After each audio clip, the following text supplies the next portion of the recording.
Now, according to reports by the Mail and Guardian, government is preparing to submit a second request to the UAE for extradition for the Gupta brothers. The matter highlights questions for the South African government on what could have possibly gone wrong in its first extradition request in February. Let's bring in Advocate Glynnis Breytenbach, who's with the Democratic Alliance, for more on this conversation. Advocate Breytenbach, thank you for making time for us. So government is preparing to submit this second request to the UAE for the extradition of Atul and Rajesh, but are we even clear on what really happened the first time when the first request was rejected? Good afternoon to you. No, well, we're not clear because I've asked more than once for the documentation pertaining to the extradition application and the application itself. I've not had the courtesy of a reply, and we will now, of course, fire the documents. But we have no idea what went wrong because, it's shrouded in secrecy and shock and horror, which is not credible or believable. And why the government is now preparing to submit a second application to the UAE, beggars the imagination, because I can assure you that the Guptas are no longer in the United Arab Emirates. Mm-hmm. Having been arrested there once and then there being a red notice out for them, they would most certainly not have remained in the UAE. And so we can submit as many applications as we like. I don't think that the Department of Justice or the NPA knows where the Guptas are. The UAE has already said that they don't know where they are.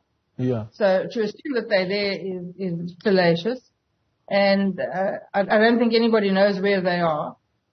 Yeah. And until we find out where they are, there's absolutely no point in submitting any kind of application anywhere.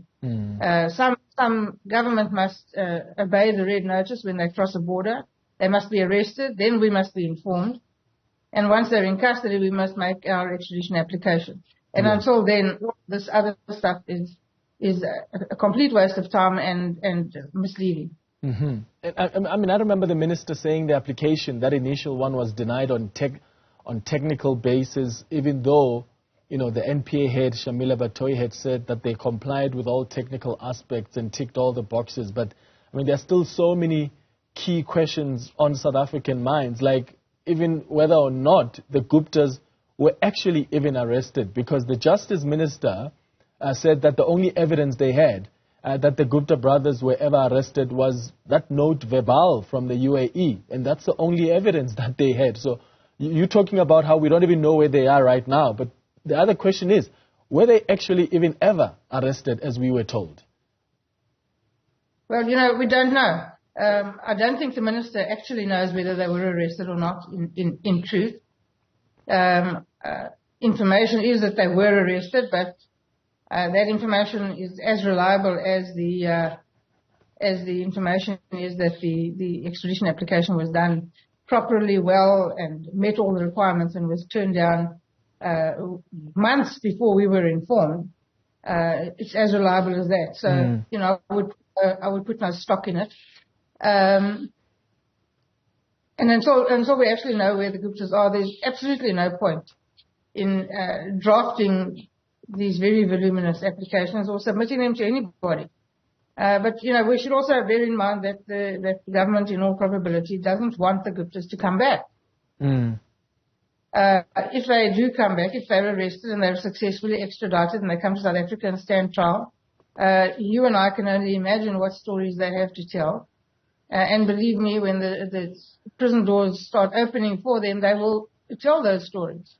Mm-hmm. And certainly the South African government has a vested interest in that they are not brought back, are not extradited successfully, and do not come back to tell their tale. So, that I view any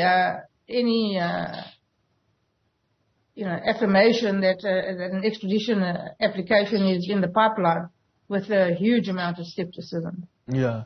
Let's look at the 25 million rand Nulani case against the Guptas and their associates. It ended in acquittal. An application for discharge was granted to 7 of the accused. It's clear that that case was bungled. In fact, the acting Bloemfontein High Court Judge Nompumelelo Kusha described it as a comedy of errors, and it was not only an embarrassment for the NPA, but it was also a blow to any attempt to bring the Guptas back home. It's the first state capture case to go on trial, right? It's the same case that this Gupta extradition that we've been speaking about hinged on. So you mess up this case, forget about the attempts to bring the Guptas back home.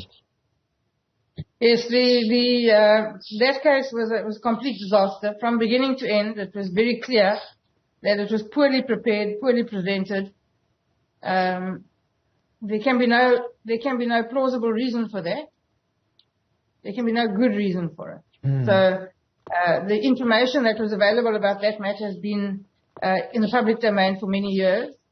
A lot of that information was very thoroughly traversed by the Daily Maverick, and that information was available to be authenticated and compiled over a period of many years, 5 years longer. So there's no excuse for that case to not have been trial ready. Yeah. There's no excuse for that case to have been taken to trial when it was not trial ready.